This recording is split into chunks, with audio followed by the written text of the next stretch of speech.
دي دايرة الفلاي باك كونفرتر. بعد ما صنعتها وجربتها هنلاقي ان الاوت فولتج برضو لسه مظبوط 12 فولت. هنرجع نعليه تاني 250 فولت هنلاقي الاوت فولتج برضو مظبوط 12 فولت. انا قررت اعمل الاختبار الاصعب على الاطلاق، هو ان احنا نعمل شورت سيركت على الاوتبوت، ولا هتفرقع ولا هتبوظ ولا ايه اللي هيحصل لها بالظبط. تعرف تعمل دي؟ الهدف من الفيديو ده مش تعليم الصيانه ولا عشان اشغل لك الدايره واقول لك بص هيشغله حلو، لا لا لا لا لا، مش هسيبك هنا.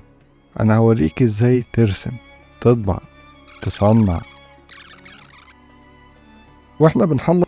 يا راجل ده انا هقولك ازاي تلف المحول، خليك معايا.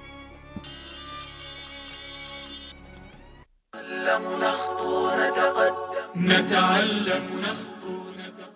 السلام عليكم ورحمة الله وبركاته. يا أهلا بالمهندسين والمهندسات، ليكم وحشة كبيرة والله. كنت غايب بقالي فترة معلش، ولكن الغايب حجته معاه.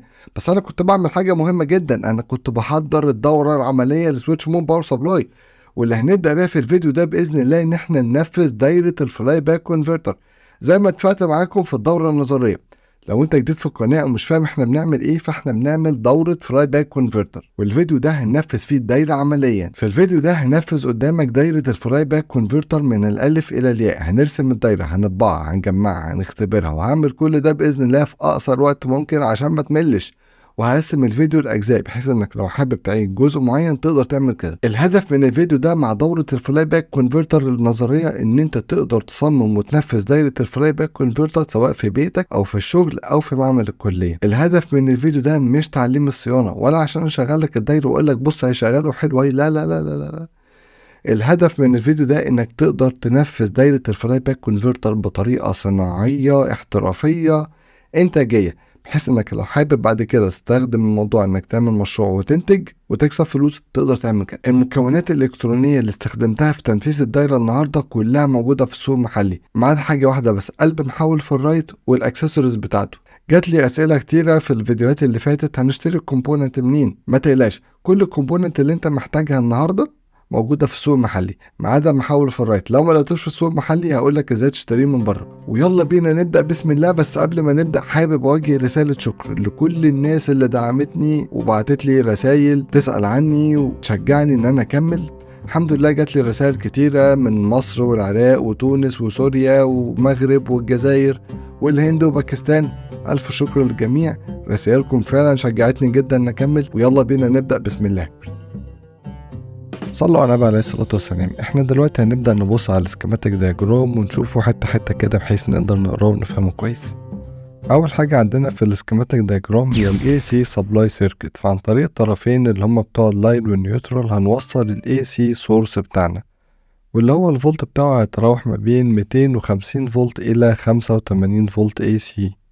تاني حاجة مهمة موجودة في ال AC Supply Circuit هي الفيوز، وده علشان لو حصل أي شورت سيركت في الدايرة نتيجة لأي خطأ أثناء التجميع، أثناء التشغيل، أثناء أي حاجة، الفيوز يتحرق فيحمي باقي أجزاء الدايرة من الأوفر كارنت. تالت حاجة مهمة في دايرة ال AC Supply Circuit هي دايرة الفلتر، وهي عبارة عن مكثف 100 بيكو فراد 650 فولت واتنين كويل بيشكلوا مع بعض حاجة اسمها Common Mode Filter. والفلتر ده دوره ان هو يحمي الشبكة من الهارمونكس اللي ممكن تحصل نتيجة التقطيع اللي السويتش مون باور سبلاي يعمله ان هو يخرج على الشبكة. تاني جزء عندنا في السكيماتيك دايجرام هي دايرة الريكتيفيكيشن او دايرة التوحيد، وهي اللي بتقلب ال AC ل DC، وبتبقى مكونة من 4 دايود او IC بريدج، وبعد كده مكثف كبير ومكثف صغير. دور المكثف الكبير ان هو ينعم الدي سي، ودور المكثف الصغير ان هو بيعمل فلتر على الترددات العالية اللي ممكن تحصل نتيجة تقطيع او نتيجة اي نويز جاي من ناحية الشبكة. تالت جزء عندنا في الدايرة هي دايرة الريسيت سيركت او السنابر سيركت، وهي بيبقى دورها انها تفضي الشحنة اللي بتحصل نتيجة الليكج اندكتنس في المحول. بعد كده نبدأ نشوف المحول. البرايمري كويل واصل على الهاي فولتج دي سي، والطرف التاني هيوصل على الموسفيت، وبعد كده في عندنا 3 سكندري هنتكلم عن كل واحد فيهم بالتفصيل كمان شوية. اهم كويل طبعا فيهم هو البرايمري كويل، هو واصل على الترانزستور الموسفيت، وعلشان اقدر احمي الموسفيت ده ده من الاوفر كارنت، فبحط مقاومة توالي قيمتها صغيرة خالص ما بين طرف السورس وما بين الجراوند، بحيث التيار اللي هيمر في الموسفيت يمر في المقاومة ديت، والمقاومة دي بيبقى اسمها ار سنس، والتيار اللي هيمر في الموسفيت هيمر في الار سنس وهيعمل فولت هنسميه في سنس، وفي سنس ده بيبقى قيمته صغيرة خالص، ولكن عن طريق الفي سنس ده اقدر اعرف قيمة التيار اللي مر في الموسفيت قد ايه، فاقدر اقارنه بالقيمة الخطر اللي ممكن تسبب اوفر كارنت على الموسفيت، بحيث لو في سنس علت عن قيمة معينة لازم اوقف الموسفيت بسرعة، ولو في سنس ديت اقل من قيمة معينة يبقى الموسفيت في امان ومش لازم اوقف الموسفيت ولا حاجة. تاني جزء مهم في الدايرة هي دايرة السكندري، وهي المسؤولة انها تخرج الاوتبوت باور اللي انا عايزها بالاوتبوت فولتج اللي انا عايزه، فهي بتتكون من السكندري كويل بتاع المحول، وبعدها الدايود،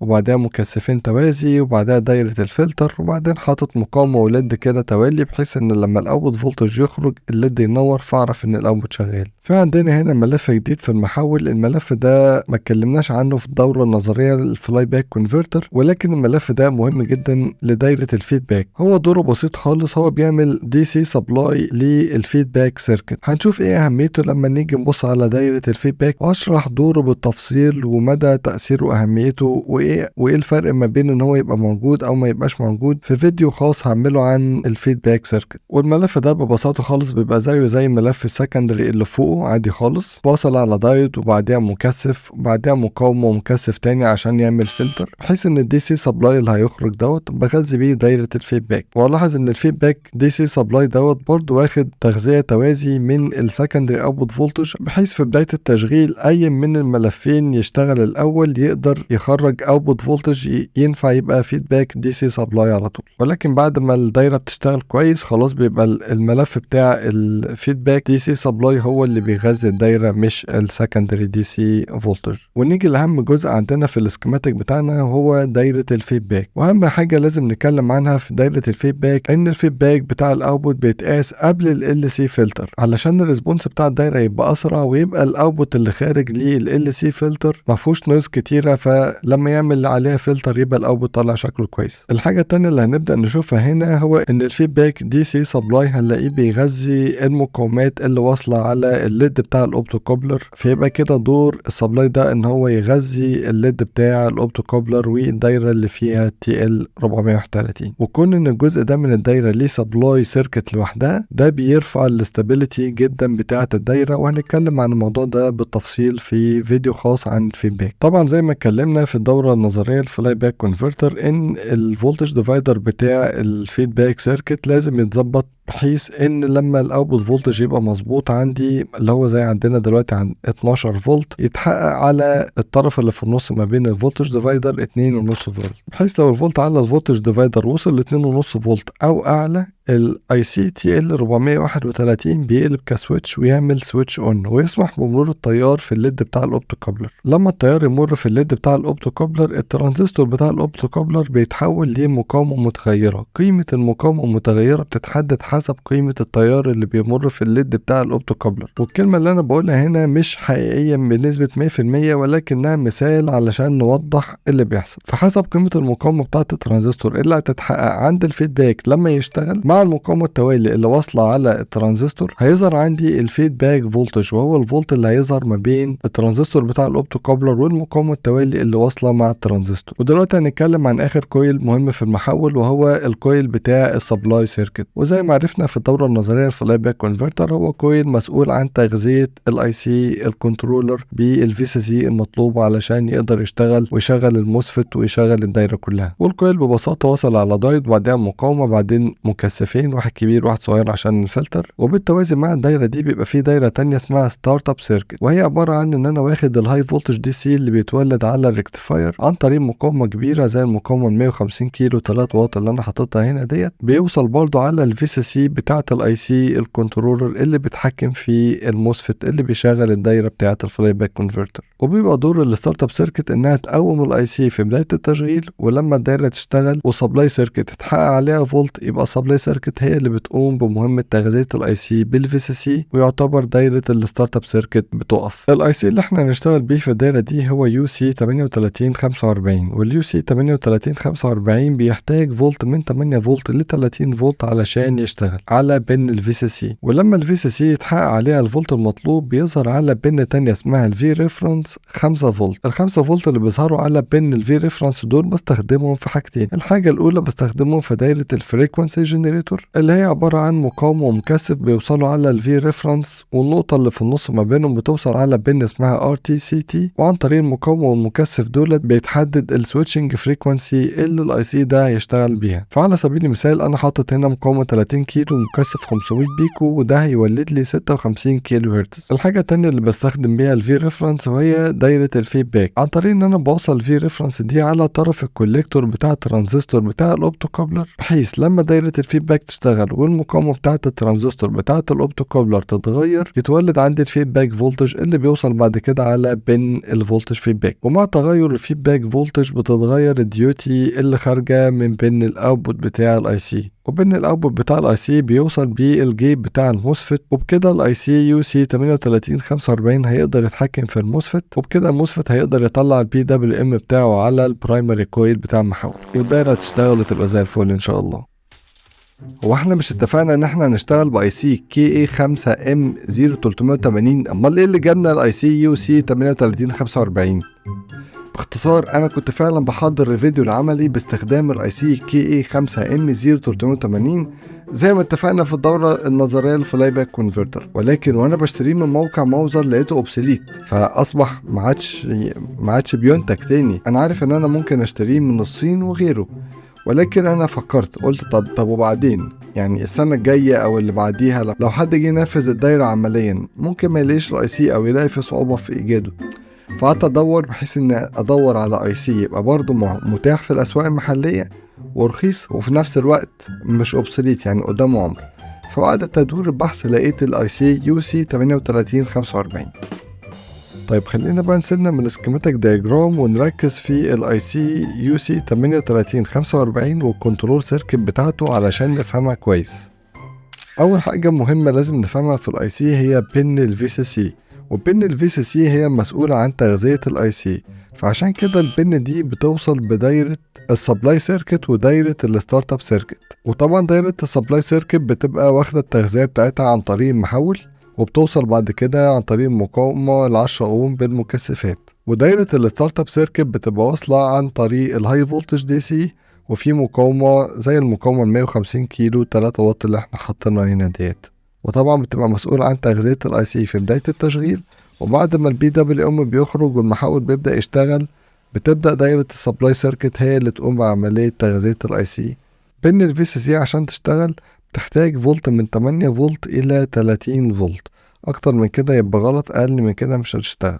وده يعرفنا اوبشن مهم جدا في الاي سي يو سي 3845، وهو حاجة اسمها threshold voltage. الثريشولد فولتج بتاع اليو سي 3845 هو 8.4 فولت، وده معناه ان الفولت على الفي سي سي لازم يعلى عن 8.4 فولت، يعني يبقى 8.5 مثلا وانت طالع علشان الاي سي يبدا يشتغل. والاوبشن التاني المهم المتعلق بيه بين الفي سي سي في الاي سي يو سي 3845 هو حمايه اسمها اندر فولتج لوك اوت. والاندر فولتج لوك اوت للاي سي يو سي 3845 بيبقى عند فولت 7.6 فولت، وده معناه ان الفولت على الفي سي سي لو قل عن 7.6 فولت الاي سي هيوقف ومش هيشتغل تاني غير لما الفولت على الفي سي سي يعلى تاني عن الثريشولد فولتج اللي هو 8.4 فولت. لما الفولت على بن الفي سي سي في الاي سي يو سي 3845 بيبقى مظبوط، بيجي دور البن التاني اللي هي الفي ريفرنس. الفي ريفرنس لما الاي سي بيبقى شغال بيظهر عليها 5 فولت. ال5 فولت دول بستخدمهم في حاجتين. الحاجه الاولانيه اني بستخدمها في دايره الفريكونسي جنريتور، وهي عن طريق ان انا بوصل عليها مقاومه زي المقاومه اللي انا حاططها هنا دي دلوقتي 30 كيلو ومكثف 500 بيكو فراد، فده بيخرج لي فريكونسي 56 كيلو هرتز. طبعا طبعا الفريكونسي دي ممكن تتغير تغيرات بسيطة حسب الاكيورسي بتاعت الكومبوننت اللي انا حاططها. يعني ممكن احط مقاومة 30 كيلو ومكثف 500 بيكو والاقي التردد اعلى من كده شوية واقل من كده شوية حسب الاكيورسي بتاعت الكومبوننت اللي انا حطيتها ديت، فالقيمة مش لازم تطلع بالظبط. ولكن طبعا لو حطيت قيم الاكيورسي بتاعتها عالية هتطلع لي 56 كيلو هرتز. الحاجة التانية اللي بستخدم فيها الفي ريفرنس وهي اني بوصله على الترانزستور بتاع الاوبتو كوبلر اللي بيبقى واصل في دايرة الفيدباك. زي ما احنا عارفين ان دايرة الفيدباك لازم تبقى مظبوطة بحيث ان لما الاوتبوت فولتج يبقى 12 فولت يبقى الفولت ما بين مقاومتين الفولتج ديفايدر 2.5 فولت. ساعتها الاي سي تي ال 431 هيشتغل ويسمح بمرور التيار في الليد بتاع الاوبتو كوبلر. ساعتها الترانزستور هو كمان هيشتغل ويقلب اكنه مقاومة متغيرة. قيمة المقاومة دي بتتحدد حسب قيمة التيار اللي بيمر في الليد بتاع الاوبتو كوبلر. المهم اني بظبط المقاومة التوالي اللي مع الترانزستور بتاع الاوبتو كوبلر بحيث ان لما الاوتبوت فولتج يبقى مظبوط فالفولت ما بين الفولتج ديفايدر اللي بيحصل ما بين الترانزستور والمقاومة التوالي دي يبقى 2.5 فولت، وده هيبقى الفيدباك فولتج واللي هيوصل على بين الفولتج فيدباك. طب يا ترى البين بتاعت الفولتج فيدباك دي شغالة ازاي او واصلة بايه من جوه؟ تعالوا نبص بصة سريعة على البن بتاعت الفولتج فيدباك. البن بتاعت الفولتج فيدباك دي جوه الاي سي يو سي 3845 واصلة على الطرف نيجاتيف بتاع اوب امب، والاوب امب ده الطرف البوزيتيف بتاعه واصل على فولتج ريفرنس 2.5 فولت. معنى كده ان الاوب امب ده بيقارن الفيدباك فولتج اللي بيوصل على بين الفولتج فيدباك بالريفرنس فولت 2.5 فولت، وبناء على الفرق ما بينهم بيخرج اوتبوت. الاوتبوت ده هو اللي بيحدد الديوتي بتاعه البي دبليو ام اللي بتخرج على الاوتبوت بتاع الاي سي. وطالما الفيدباك فولتج واصل على اوب امب فانا اقدر اتحكم في الجيم بتاع الاوب امب دوت، وده دور البن اللي اسمها كومب، وهي عبارة عن الاوتبوت بتاع الاوب امب دوت. فعن طريق المقاومة اللي انا حاططها 100 كيلو والمقاومة اللي على بين الفولتج فيدباك 4.7 كيلو قدرت اتحكم في الجين، لان زي ما احنا عارفين ان الجين في الحالة دي هيساوي 1 زائد ار 2 على ار 1 يعني هيساوي تقريبا 21. المهم ان كل الكلام ده بيتفاعل وفي الاخر بيتحكم في الديوتي اللي هتخرج على بين الاوتبوت بتاع الاي سي، والبي دبليو ام اللي هيخرج من على بين الاوتبوت هيروح على التراك اللي اسمه درايف، والتراك اللي اسمه درايف وصل على الجيت بتاعه الموسفت، وبناء عليه الموسفت هيطلع بي دبليو ام على المحول، وساعتها الدايره هتشتغل والدنيا تبقى زي الفل ان شاء الله. اخر حاجه ما قلناهاش في الاي سي هي الكرنت سنس. الكرنت سنس ده طبعا زي ما احنا قلنا قبل كده ان عن طريق التيار اللي بيمر في المقاومه بتاعه الار سنس بتحدد فولت. الفولت ده اسمه في سنس، وده بيوصل على بن اسمها اي سنس في الاي سي، والبن بتاعه الاي سنس دي برضه واصله على اوب امب جوه الاي سي، والطرف الثاني من الاوب امب ده واصل على فولتج ريفرنس 1 فولت. فالاوب امب بتاع الكرنت سنس بيقارن الفي سنس بالواحد فولت. لو عالي الفي سنس عن 1 فولت بيبدأ ياخد اكشن انه يوقف البي دبليو ام. لو الفي سنس قلت عن 1 فولت خلاص اللي بيتحكم في الديوتي هو الفولتج فيدباك بس، وبكده يقدر الاي سي انه يتحكم في الدايره ويشغلها زي الفل. وبكده يبقى انا شرحت كل البنات بتاعه الاي سي يو سي 3845 من اول الفي سي سي للفي ريفرنس للفريكونسي جنريتور للفولتج فيدباك والجيم بتاعه للدرايف للكرنت سنس. تمام، نيجي بقى لحسابات الاكسل شيت. انا هسيب لكم رابط في شرح الفيديو في ملف الحسابات الاكسل شيت اللي انا عملتها زي ما انا عملتها بالظبط. يلا بقى نكمل حسابات. طبعا شركة اونسيم حدثت الاكسل شيت بتاعها، فانا هديكم الرابط بتاع الاكسل شيت الجديد دوت.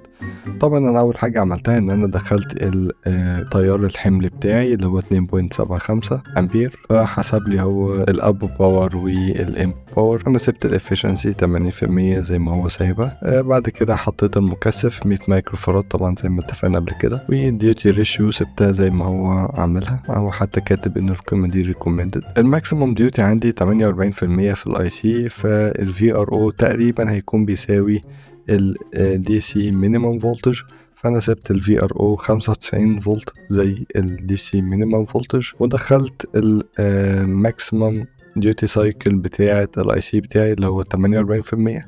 فهو بيقول لي انت كده تشتغل discontinuous mode operation، فكده تمام.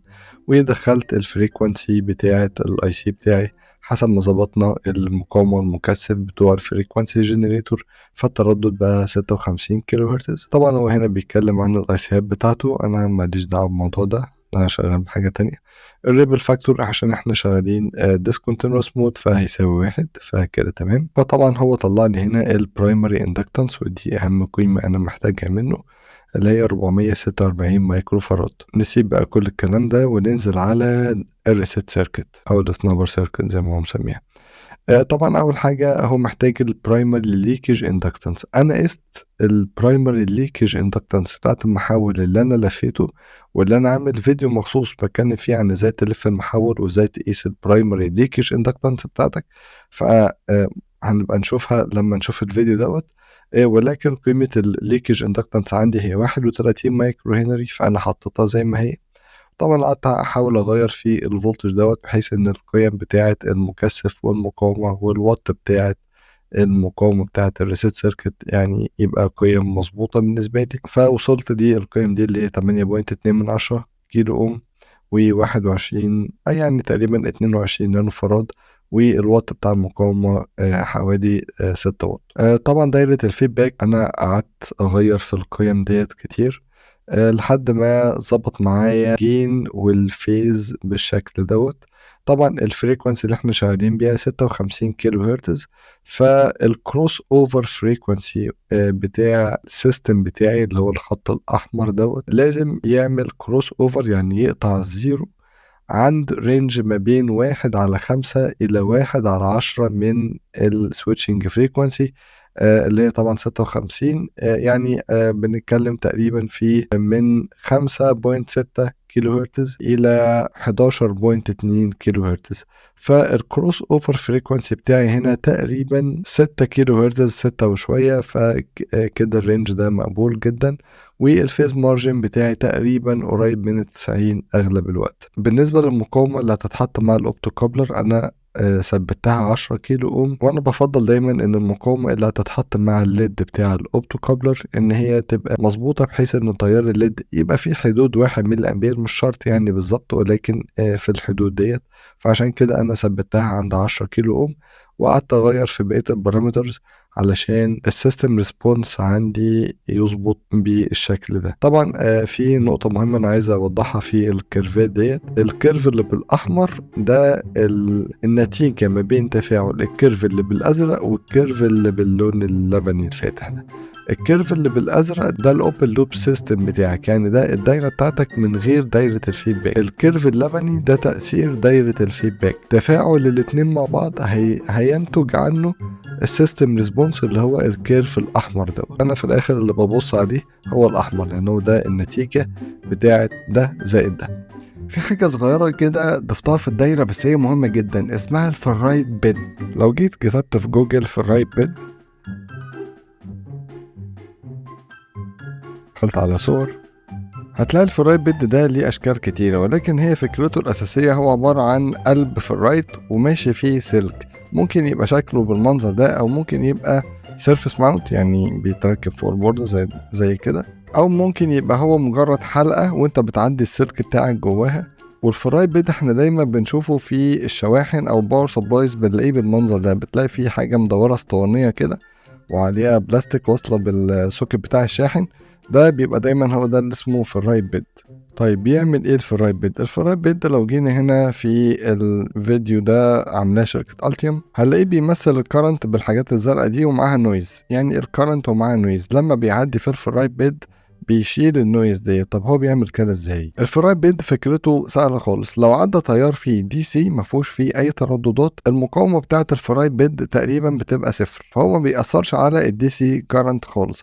ولكن لو عدى فيه هاي فريكوانسي هو بيبقى مقاومه كبيره قصاد الهاي فريكوانسي ده، لان هو بيعمل فكره الاندكتور على السلك اللي بيعدي جواه. فهنلاقي مثلا هنا في الداتا شيت بتاعه الفرايت بيد دوت عند مثلا ترددات زي 100 كيلو هرتز، دي المقاومه اللي بتحصل عند الفرايت بيد. فهو بالشكل ده بيبقى مقاومة قصاد الهاي فريكوانسي وما هوش مقاومة قصاد الدي سي كارنت. فعشان كده نقدر نفهم الفيديو دوت ان هو النويز بيبقى قدامها مقاومة فعشان كده ما بتعديش، ولكن الدي سي كارنت العادي ما بيبقاش قدامها مقاومة فبتعدي عادي خالص. طيب ده بقى هنستخدمه في الدايرة بتاعتنا ازاي؟ في الدايرة بتاعتنا أول ما الجيت بتاع الموسفيت بيجي عليه البي دبليو ام بيبدأ الموسفيت يشتغل ويخرج بي دبليو ام على المحول. كل مرة الموسفيت فيها يشتغل التيار هيمر من المحول للموسفيت ومن الموسفيت للجراوند. كل مرة الموسفيت فيها بيشتغل سواء سويتشنج اون او سويتشنج اوف بيحصل نويز. النويز دي ما بتحصلش بس عند الموسفيت، النويز دي بتحصل عند اي سويتشنج كومبوننت. يعني مثلا هتحصل عند الدايت بتاع السنابر سيركت او الريسيت سيركت، وطبعا هتحصل عند الدايت بتاع دايره السكندري لان التيار اللي بيمر فيه بيبقى تيار كبير. طيب النويز دي ايه مشكلتها؟ النويز دي بتعمل حاجه اسمها الكترومagnetic انترفيرنس والاختصار بيبقى اسمها اي ام اي. طيب الاي ام اي دي ايه مشكلتها؟ لو عايز تعرف ايه مشكله الاي ام اي، لو فاكر مثلا زمان لما كنت بتشغل الراديو او بتشغل التلفزيون القديم بتاع زمان، ويجي حد يروح مشغل مثلا منشار كبير جنبك او شنيور او جهاز كبير، إيه اللي بيحصل ان الراديو الصوت فيه بيبوظ، بيبقى عليه شوشره، والتلفزيون كنت بتلاقي شاشه بتعمل فيها نغمشه كده وشاشه مش واضحه. فده هو تأثير الاي ام اي اللي حصل من الجهاز اللي اشتغل على الراديو او التلفزيون اللي انت مشغلهم. فهي دي نفس المشكله اللي هتحصل لو دايره الفلاي باك كونفرتر بتاعتك الاي ام اي بتاعها عادي. اي جهاز الكتروني حواليها هتأثر عليه بالسلب، ممكن تعمل عليه تشويش، ممكن تخليه يعمل ريستارت مثلا او حاجه. طيب يعني لو انا عايز الغي تأثير السلب بتاع الاي ام اي او اقلل خالص او الغي خالص الاي ام اي من الدايره بتاعتي، اعمل ايه؟ طبعا احسن حاجه هو اني الغي الاي ام اي، ولكن انا مش هقدر الغيها تماما، مفيش حاجه اسمها كده. انا هحاول اقلل الاي ام اي، لا انا هحاول اقللها جدا، انا هحاول اقللها خالص على قد ما اقدر. طيب هعمل كده ازاي؟ في كذا حاجة ممكن أعملها، من ضمنها هو استخدام الفرايد بيد. طيب الفرايد بيد هحطه فين؟ الفرايد بيد المفروض تتحط عند الكومبوننت اللي بتعمل سويتشنج كتير عند تيار وفولت كبير. طبعا يبقى أهم حاجة عندي إن أنا أحط فرايد بيد عند الموسفيت قبل طرف الدرين. تاني أهم نقطة عندي المفروض أحط فيها فرايد بيد هي قبل الدايت بتاع دايرة السكندري عند الأنود بتاعه، لأن التيار اللي بيمر فيه بيبقى عالي. ممكن ده يبقى كافي إن الاي ام اي عندي تبقى قليلة خالص، أو ممكن ما يبقاش كافي فيحتاج قياس. ولكن لو هو مش كافي يبقى هتحتاج إنك تحط فرايد بيد برضو عند الانود بتاع الدايود بتاع دايره الريسيت سيركت او السنابر سيركت. طيب هل ده هيلغي الاي ام اي خالص، هيلغي النويز خالص؟ لا هو مش هيلغيها خالص، بس هو هيقللها جدا. في حاجه تانية كنت حابب اقولها، ان في مكثف محتاجين ان احنا نضيفه. المكثف ده هنضيفه ما بين طرفين، الطرف الاول هو الهاي فولتج دي سي، الطرف التاني هو الجراوند بتاع الاوتبوت. طيب وده ايه لازمته؟ المكثف ده مهم جدا ان هو بيقلل تأثير الليكج اندكتنس بتاعة المحول. هو ما بيلغيش الليكج اندكتنس، ولكن هو بيقلل تأثيرها على الدايرة. يعني ده موضوع ممكن يطول شرحه شوية، فخلينا نعرف بس ان احنا من المهم ان احنا نحط المكثف هنا. وقيمة المكثف ده انا حاططها 2.2 نانو فراد 1 كيلو فولت. استنى رايح فين؟ انا محضر لك مفاجأة. الفيديو الجاي بإذن الله هننفذ الدايرة على برنامج التيوم عشان بقى نبدأ ننفذها. طيب اشرب حاجة سخنة وتعالى نكمل الفيديو الجاي. الفيديو ده تم برعاية شاي عادي خالص، مش ماركة غريبة ولا أي حاجة. شاي ما فيهوش أي حاجة، شاي بس، حتى مش بنكهة.